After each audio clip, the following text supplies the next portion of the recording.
Minuli adang kadi lakat minanimba. Pigluwas ko dang kadi ang medyas ko o sapatos ko.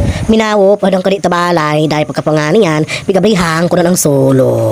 Diya adang kadi ta kwarto ko namaha adan o nangabat adan pangbalay ko nga saon. Pigabrihang ko dang kadi ang bintana ko kay unto kakainit aron pud mawop ang kalamag.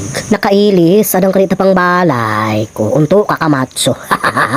Minamunas adang kadi diya tadalam day. Pigapil ko dang pud kadi pigpunasan ang diya taluwa day diya ta teres day. Pigtuyo ko kadi minamunas aron mag-exercise adan haman. Pigapil ko lang daw naman pigpunasan ang diya ta kusina day kay unto kakaabog. Pigapil ko daw naman ang diya taluwa day diya lang ta kusina day buk papunasay dag kapungahan.